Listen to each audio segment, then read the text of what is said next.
Hello, tribe. This is Sheea from Maui. We're going to talk about something pretty deep today, which is loss. So, I was inspired. I was watching a movie last night. I believe it's called Collateral Beauty. And Will Smith is the main character who experiences a loss of his 6-year-old daughter to cancer. And it's about how he just is having a really hard time accepting that and is really bitter and angry at the universe for it. And there's actually quite a few famous stars in that movie. And was a successful company owner in marketing. And in the movie, he has 3 best friends who he runs this business with. And since he kind of checked out, with his daughter dying, everything's just starting to go downhill. And then I thought it was interesting that each of his 3 friends are all going through loss of their own in a different way, and how they're handling it. And there's the theme of like just wanting to give up when you experience a loss. And it just got me thinking philosophically about it. And I have some things to say because it is kind of a deep, dark place. I mean, obviously in this particular film, he was so devastated by the loss of his child that he just kind of checked out of life, and to the point where his business was failing and they ended up having to sell all the shares, and it was kind of bringing everybody down with him in a sense. And so it got me just thinking about loss, and I have had my share of loss, so I can speak about it quite a bit. I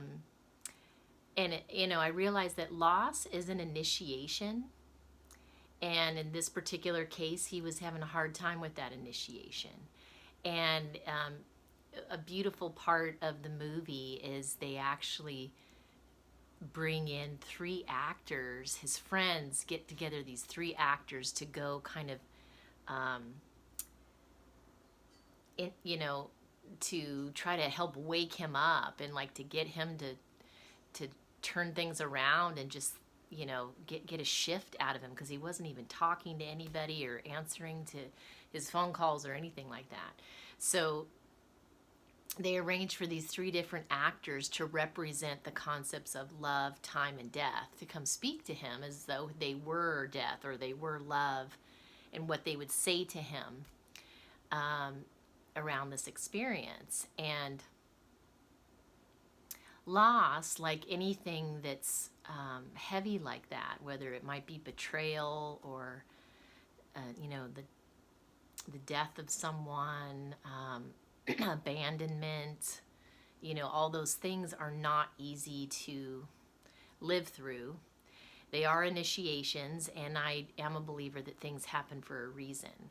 And so I was thinking about, what would I say to him, if I were to come try to counsel him, because he was pretty much rejecting any counsel from anyone, just saying, yeah, I've heard all your guru bullshit, and the fact is you took her away from me. And he's just mad about it. So he's kind of, in a way, like throwing a tantrum or a fit about the fact that he had this loss and that he didn't get his way. And yet, like something that I would say to him is, this is an initiation. And until you're able to accept what is and the reality of the situation and come to peace with it, because it is the next step of your evolution, you're going to continue to experience loss until you get it. And so, yeah, it just helped me look at my own loss, differently too, kind of have an appreciation for it. Because in life, they say that whatever we resist persists.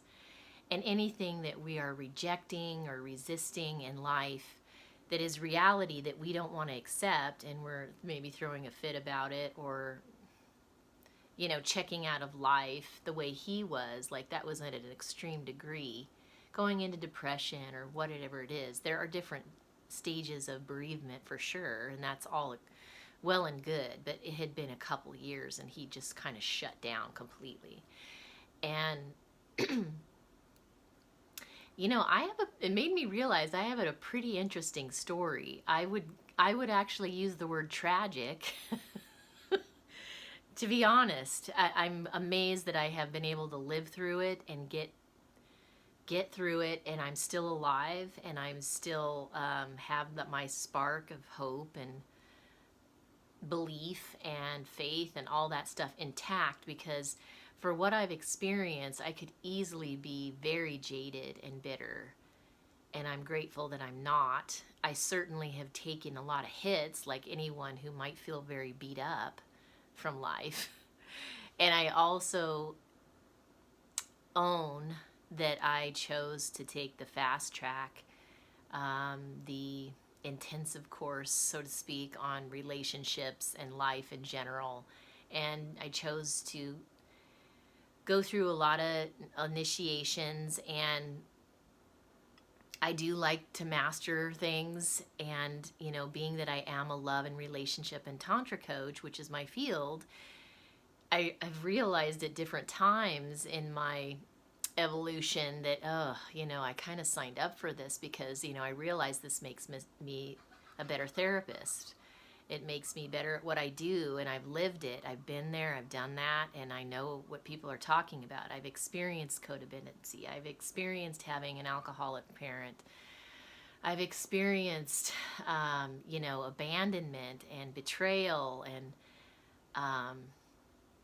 you know, criminal acts against me so many times that it's kind of shocking. Actually, it's a sad note on the modern day view of things. And you know, like, I started off with my dad. You know, it was almost kind of getting love bombed when I was born because I was the firstborn child.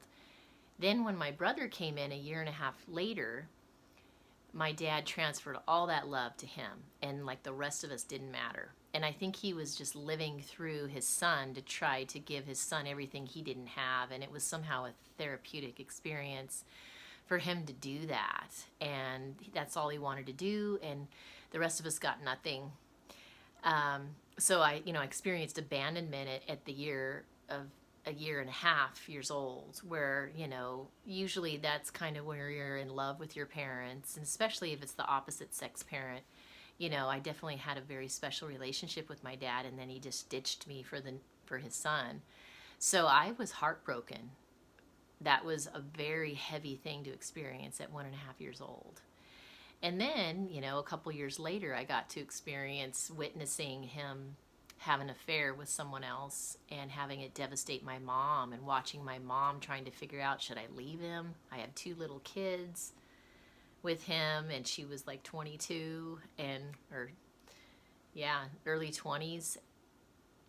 And I got to see how, you know, that was devastating, to start off this new marriage and have, you know, young children, and realize that he is not who she thought he was. And so from a very early age, I got a pretty big signal that, you know, at least the main man figure in my life, kind of like this wake-up call of, woo, you better watch out, they can really hurt you. And this is what he's capable of, and what men are capable of. And so then I would say, to add to that, you know, I got to witness their poor marriage and the codependency. And my dad was an alcoholic, so he was an addict. And he also was a misogynist, which I learned way later in life, once I kind of was studying on, you know, different personality disorders and whatnot. And, you know, the patterns of that, and just growing up in that environment and witnessing, because I was just one of those children, I guess, being an indigo child and a starseed and a Pisces and all that, you know, I saw a lot very early on, and I have a very strong memory from way back young, whereas a lot of people I notice don't remember a lot from their early childhood, but I do. And so my mom kind of leaned on me to, I think it just to have someone to talk to about it, and didn't want really anybody else knowing that their marriage was not so great. And she's kind of a private person, so I kind of got the brunt of that, and that was a lot to carry for me at a young age.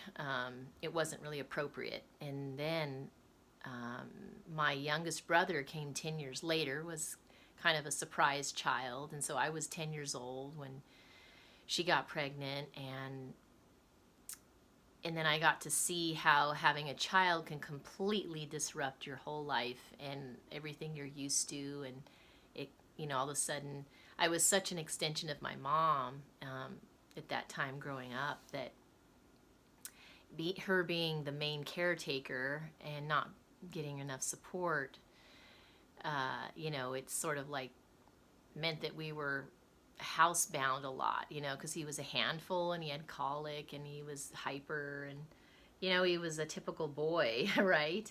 And I think that's hilarious, the way my iPod, sometimes it pops right out.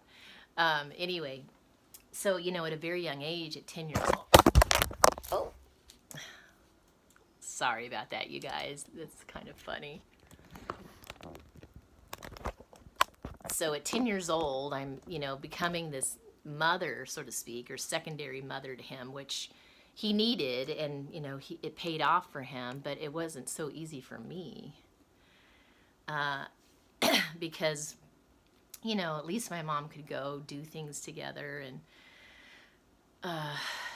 we had a certain routine, and all of a sudden that completely got disrupted, and we couldn't have fun anymore. It basically is all about him.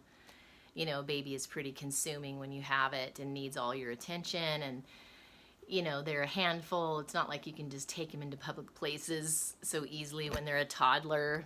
I don't know why it's just doing this so much. And I remember just thinking, God, this sucks. Like, gosh, our whole life just went down the tubes now, in a way, is how I felt, because we had no freedom anymore. With that freedom that we got to enjoy on weekends or whatever, or look forward to certain things, where it was gone. And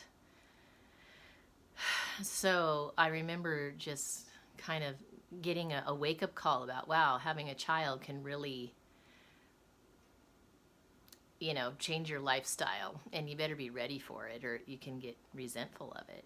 So that was another piece of my story around marriage and having children. So I wasn't really enamored with the whole thing, and I'm kind of grateful for it, even though that was a harsh,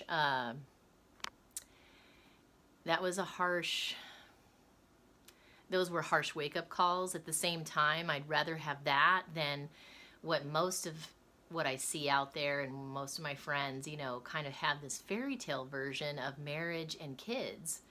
Like, oh, well, I'm getting married, and the wedding, and then, oh, I'm having a baby, and it, it's like there's this kind of naiveness around what that means and what that requires. And it's all kind of fairy tale-ish programming that we have, I think, around it. And then, it's only a certain amount of time before they're wanting out of the marriage, or like stuck being a single parent or whatever. And it's, so anyway, I always had kind of my head on straight about that stuff. And to this day, I am not with a partner, and nor with child, because I made it a decision early on in life that I wasn't going to bring a child into the world unless I had a strong, solid base to bring them into, that was stable. Because my parents kind of were just winging it, and I didn't like that. And we were low income, and that just makes it pretty stressful, honestly. And and this day and age, it has felt like, and I know this is changing because we're ascending into 5D, and people are waking up, and And we're also in the year of partnerships, which is 2022. So soulmates will be finding each other and partnering up and all that. But prior to this, most of my friends and I feel that there's almost sort of like this pandemic of men who aren't able to match us. We're powerful women, we're sovereign, we're self-supporting, we own our own businesses, we've got our act together financially, with health and communication skills, all of our talents, and we're just multidimensional, very spiritual, we're tapped in and all that. And it's hard to find a man always who has all that. Usually there's missing pieces, and men have seemed to us to be a little bit more basic and not having done their work as much as we have, or not having explored all the realms of spirituality or relationship skills that we have, and so forth. So my next thing I'd like to say, and for some reason somebody needs to hear this, and I might be just preaching to the choir to some degree, but I ended up kind of creating this this motto that, like, if the man isn't making my life better, then he doesn't belong here. He doesn't deserve to be in my life, because that's kind of what it came down to. And I've witnessed it in so many of my clients and my girlfriends' lives too, where it's like, if your partner isn't making your life better, then why are you with them?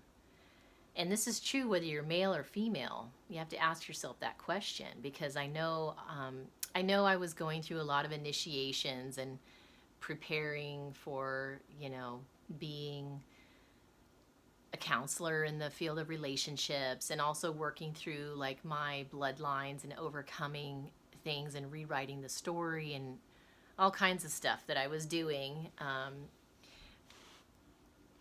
To go through these experiences. And I kind of got to the point where it's interesting at my level of evolution, let's just say, because I am pretty well versed in my field of relationships, love, Tantra, spirituality. It's not so easy to find a man who's equally that. And so I kind of have gotten to the point where, this sounds weird, but a lot of men don't make the cut. And I live in Maui, which is a limited island. And there's a certain percentage that are retired people, and a certain percentage that are already taken, and a certain percentage that are islanders who I don't always relate to, because they're just from a different culture completely. There's a certain percentage that are surfers and kind of just floating and don't have their act together. So I know that this would definitely be a different experience if I was located somewhere else. I remember having a girlfriend saying, Sheea, if we were in Europe, they would be loving us, and we would have plenty of suitors and that kind of thing. And it's in America. She says in America, it's just a totally different experience. And, it just seems like it's slim pickings. And so anyway, I do see that, we're all stepping up to the plate. I recently, I'm sharing vulnerably from my life, and I hope it doesn't trigger you, because my point is to just sort of not be afraid to lay it out there and just say what needs to be said, because I'm not afraid to. And sometimes we need to hear these things. And I am seeing and meeting a lot of very powerful sovereign women who don't have partners, and who, are having a hard time finding someone of an equal match in the male suit. So I think a lot of men are going to be stepping up to the plate, or not, because they're going to need to do so, because we're kind of demanding that at this point. I think as women, like, I have kind of not really been dating, because I really don't want to waste my time and energy, and investment in someone that's really not a match, and it's just temporary. Like, I just want my true match, you know, and I'd rather just wait. Someone has to be enough of a match to get my attention, to put my time and energy into, and they just haven't come around that often. So anyway, something to think about, because I do feel like the game is changing between the divine masculine and divine feminine, and I'm not here to say I'm all that and everything. I'm just being honest. And I think anyone who wants to hear this, it's a good heads up, because I think a lot of men who don't step up to the plate or aren't willing to kind of do their work are going to fall behind and find that they're not making the cut. I'm very aware that in this present modern day society, that it's been such a male dominated culture, where to the point where I feel like you guys have kind of gotten spoiled, and women have been overly generous and trying to play your game and to please you. And I know back in the day, probably more in the 50s, kind of mentality, you know, women kind of depended on you to survive and needed you to survive. And now we don't so much, and we've kind of learned to stand on our own 2 feet, and we really want an equal match, otherwise it's not really worth it. So may this inspire you to pursue whatever it is you feel you need to in your ability to match up with a woman, because I know, you know, I guess spirituality in general kind of brings a multidimensionality to a person. And so I know in general, if someone is not spiritually connected, they feel very two-dimensional to me. They're not connected to source. They don't really know a lot of stuff of what's really going on out there. They're not tapped into kind of like the life force of the evolution on the planet and in themselves. And if they don't have some kind of spiritual practice going, then, you know, they're just living the 3D life, matrix life. And I don't want a 3D matrix man that's a mainstream man. So I'm looking more for like a 5th dimensional spiritual equal, like male version of myself. And that's true of most of my friends. So there's a very big delineation between those 2 things. And that's why I got off the dating apps, is because they're mainstream men, and most of them are looking for a hookup. And it's like, oh, okay, so you want me to give you my most sacred gift, like in one night, just so you can get off? And what's in it for me? It's like, no, that's my gift, and it belongs to someone who's earned it or deserves it. And not that I'm completely against having an experience with someone in one night, but when it gets to the point where they're just looking to put notches in their belt, which was kind of clear to me in how they were behaving on the apps, I was like, God, is this really what it's gotten down to? You know, where it's like, really, it's not even like a relationship at all. It's just a hookup site, you know. It's totally designed for men, not for women at all, because most women are not rigged that way. And if they are playing that game, it's just so they can get attention and try to play your game with you, but we're not rigged that way. It's very disrespectful to females, because we deserve better than that. And if we're taking you into our bodies, you need to earn your way there and prove that you deserve to be there. Otherwise, step aside. So yeah, it's pretty appalling when I saw what was really going on out there. It's just unfortunate that it's all become just some sexual game, and it makes me question men too. The men that are doing that, I guess that must seem very exciting. You know, you guys have a lot more testosterone than we do, and so you're kind of driven chemically a little bit more to that experience. And I'm sure it's thrilling to think of having some new experience with a beautiful girl. And you also as a refined woman, it also just seems very teenagery, kind of like, oh, okay, so you're just interested in getting off and having these new experiences, but where's the man who, like, where's the art of chivalry and of honor and of commitment, and who, like, actually wants real love, something that's meaningful and deep, that's mutual.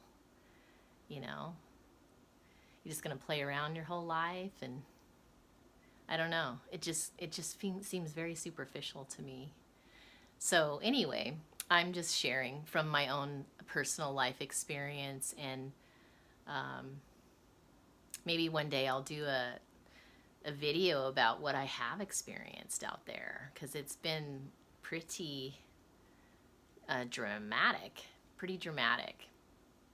And it's no wonder that I think women probably that come of age like myself sort of like get tired of dealing with it, and feel like we're better off without that, unless we sense that there's a true connection there and that it's meant to be.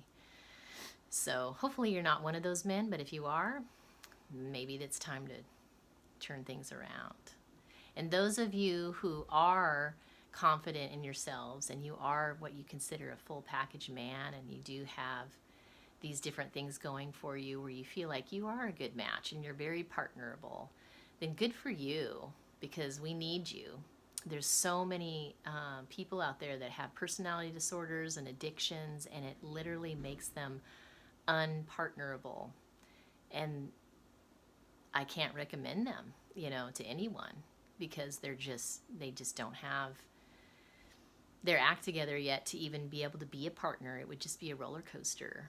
So those things have to be addressed. If anyone has addictions or personality disorders or attachment disorders, they have to deal with that first and get their coping skills in place, and be able to manage that so that they can have a relationship. Otherwise, you can just forget it. It's going to drive their partner crazy and just be a dead end. So anyway, I invoke and activate the inspiration of all beings, especially men, to be willing to do their work and step up to the plate and make sure that their spiritual life is in place, and seek out those things and be curious and learn how to, I guess I wish to invoke and activate the original template between divine masculine and feminine to come into place on this planet, instead of this tweaked version that we've become that seems to just be around sexuality. And may the true relationship and love and depth and commitment and all those things, sovereignty, and come into place so that we can meet each other's needs in a beautiful way that's respectful and honorable. Aho.